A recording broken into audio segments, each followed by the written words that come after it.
चलिए बात सबसे पहले एमपी पुलिस की। दरअसल एमपी में नए पुलिसकर्मियों को ट्रेनिंग के दौरान गीता पाठ पढ़ाया जाएगा। ये फैसला additional director general of police training Raja Babu Singh की ओर से लिया गया। इसको लेकर राज्य के सभी 8 ट्रेनिंग स्कूलों के सुपरिटेंडेंट को निर्देश जारी किए गए, जिसके बाद पुलिस ट्रेनिंग स्कूल मकरोनिया सागर में ADG police training Raja Babu Singh के निर्देश के बाद रंग रूटों ने श्रीमद् भागवत गीता का पाठ किया।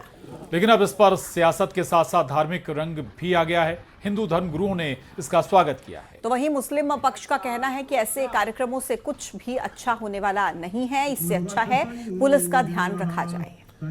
उधर बीजेपी और कांग्रेस के बीच भी इस फैसले पर बहस छिड़ गई है।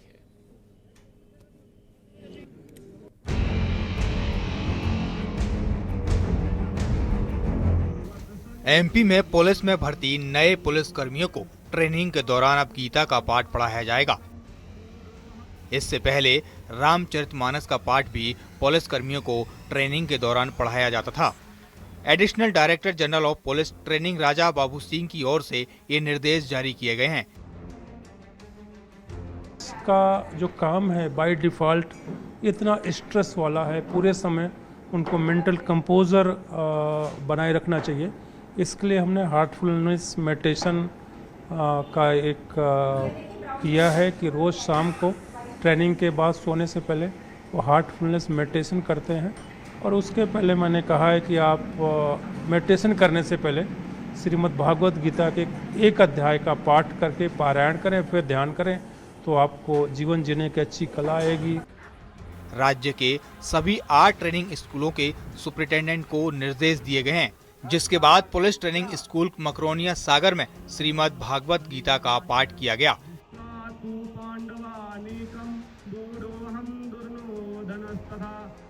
हिंदू धर्म गुरुओं ने पुलिस के फैसले का स्वागत किया है। उधर मुस्लिम पक्ष का कहना है कि गीता के साथ कुरान भी हो। पुलिस के लोग क्यों सुसाइड कर रहे हैं? पुलिस कर्मियों को हफ्ते में छुट्टी क्यों नहीं दी जाती है? पुलिस का भी ध्यान रखना चाहिए। इस तरह के कार्यक्रमों से कुछ सुधरने वाला नहीं है। जिस प्रकार से पुलिस कर्मियों को गीता का ज्ञान दिया जा रहा है, हिंदू उत्सव समिति और संस्कृति बचाओ मंच इसका स्वागत करता है, क्योंकि गीता के ज्ञान में भगवान कृष्ण ने अर्जुन को ये ज्ञान दिया कि अगर हमारा सगा भी कोई अगर गलत कार्य करता तो उसका प्रतिकार होना चाहिए। यदा यदा हि धर्मस्य ग्लानिर्भवति भारत। भगवान कृष्ण ने जब अर्जुन को ये ज्ञान दिया। आप इतनी जद्दोजहद कर रहे हैं, 2014 से डबल इंजन की सरकार है, पुलिस की चिंता करो ना। पुलिस क्यों सुसाइड कर रही है? पुलिस क्यों सुसाइड कर रही है? और पुलिस को एक हफ्ते में एक दिन की छुट्टी क्यों नहीं दी जाती? तो पुलिस का भी ध्यान रखा जाए। केवल ये इस तरह के कार्यक्रम से कुछ सुधरने वाला नहीं है। रामचरितमानस के बाद अब पुलिस ट्रेनिंग में गीता के पाठ पर एमपी में सियासत गर्मा गई है।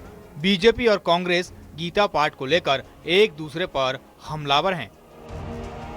अगर पुलिस विभाग को मुख्यमंत्री जी उसके प्रमुख है, गृह विभाग के, अगर उनको लगता है कि गीता पढ़ने से प्रदेश के अंदर सुरक्षा हो सकती है, तो पुलिस की नौकरियों के अंदर फिर मैं समझता हूँ कि सिर्फ गीता पढ़ा है हर थाने में और सुरक्षित कराए प्रदेश के लोगों को। क्या ऐसा हो सकता है? कांग्रेस के तो पेट में दर्द होना ही है।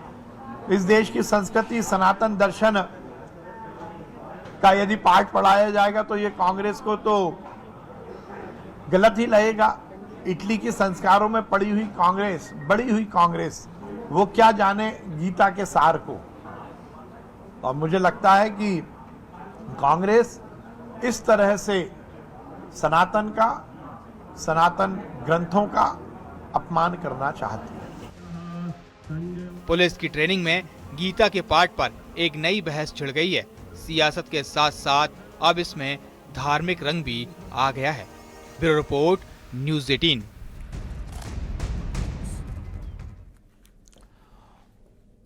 और पचमढ़ी में कांग्रेस का प्रशिक्षण शिविर है, जिसमें राहुल गांधी भी शामिल हो रहे हैं। राहुल गांधी के दौरे पर सीएम डॉक्टर मोहन यादव ने बड़ा हमला बोला। तंज कसते हुए कहा कि घोड़ी तैयार, बाराती तैयार, दूल्हा भाग जाता है। उस दूल्हे का नाम राहुल गांधी है। राहुल गांधी बिहार चुनाव से भागकर पचमढ़ी में मजे ले रहे। वहारे दूल्हा, वहारे बाराती, वहारे कांग्रेस। दरअसल सीएम ने बिहार में चुनाव का हवाला देकर ये तंज कसा है, क्योंकि बिहार में चुनाव चल रहा है और राहुल गांधी उसे छोड़ पचमढ़ी में। बड़े दुर्भाग्य के साथ कहना पड़ेगा, वो पप्पू को समझ में नहीं आता कि चुनाव होता कैसे है। और जहाँ चुनाव होता है, मैं आज मध्य प्रदेश की धरती से आपके बीच में आया कि हमारे प्रत्याशी के लिए चुनाव की बात करना।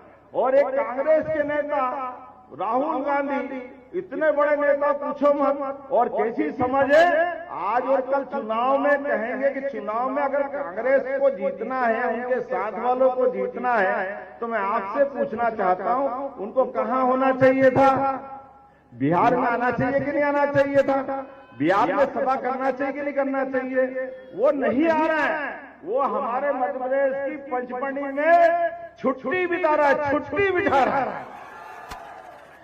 बाप रे बाप, ऐसा कभी होता है क्या? दूल्हा घोड़ी तैयार, बैंड तैयार, बाराती तैयार, और दूल्हा भाग जाए और बारात पहुंचाएंगे, ये तो तमाशा कहीं नहीं हो सकता। ये कांग्रेस ही कर सकता है। बाद में कहेंगे अरे हमारा ये हो गया, हमारा ये हो गया। अरे तुम्हारे तो कर्म ही ऐसे, तुमको जाकर के चुनाव को चुनाव जैसे लेना चाहिए। मैं मध्य प्रदेश से आता हूं, मुझे अच्छा लगता है हमारी पार्टी के नेता और नीतीश कुमार सब मिलकर चुनाव लड़ रहे हैं। एक अच्छा बांका बहादुर बांके जिले से मनोज यादव लड़ रहे हैं, इनके चुनाव की बात करना चाहिए। मध्य प्रदेश में एसआईआर की प्रक्रिया जारी है और जारी है सियासी घमासान। एक बार फिर कांग्रेस ने एसआईआर पर सवाल उठाए। कांग्रेस की ओर से वोट चोर गद्दी छोड़ हस्ताक्षर अभियान शुरू किया गया है, जिसके तहत कांग्रेस ने 35 लाख से ज्यादा हस्ताक्षर करवाए हैं और हस्ताक्षर अभियान के फॉर्म एआईसीसी को सौंपे जाएंगे। बताया जा रहा है कि कांग्रेस पूरे देश से जमा हुए हस्ताक्षर को राष्ट्रपति को सौंपेगी। कांग्रेस का आरोप है कि आधी अधूरी तैयारी के साथ चुनाव आयोग एसआईआर कर रहा है। उधर कांग्रेस के आरोपों पर बीजेपी ने पलटवार किया। बीजेपी का कहना है कि कांग्रेस को कोई दिक्कत है तो सबूत के साथ शिकायत करें, लेकिन सबूत कभी दिए नहीं जाते हैं, सिर्फ आरोप लगाए जाते हैं। हम ये चाहते हैं कि आप हमें जो मतदाता सूची देते हो, वो मतदाता सूची हमें उस फॉर्मेट में दीजिए ताकि हमको फिजिकल वेरिफिकेशन के पूरे देश में, यहाँ पे देखा ना आपने, एक वोटर का नाम यूपी में भी है, हरियाणा में भी है, कर्नाटक में भी है, तो कोई राजनीतिक दल ये संभव नहीं है फिजिकल वेरिफिकेशन। इसलिए मशीन रीडेबल वोटर लिस्ट हमारे पास होना चाहिए। पिछले 6-8 महीने से लगातार राहुल गांधी जी इस बात को लेकर, कांग्रेस के नेता इस बात को लेकर प्रोपेगेंडा कर रहे हैं, पर एक बार भी कांग्रेस ने चुनाव आयोग में जाकर शिकायत नहीं की है। एक बार भी वो कोर्ट में नहीं गए। चुनाव आयोग ने उनको स्पष्ट कहा कि आप तय नियम के तहत हमें शिकायत करिए, पर क्योंकि उस शिकायत में कोई तथ्य नहीं है, तथ्यहीन जानकारी को लेकर वो केवल मीडिया के माध्यम से जनता को गुमराह करना चाहते हैं।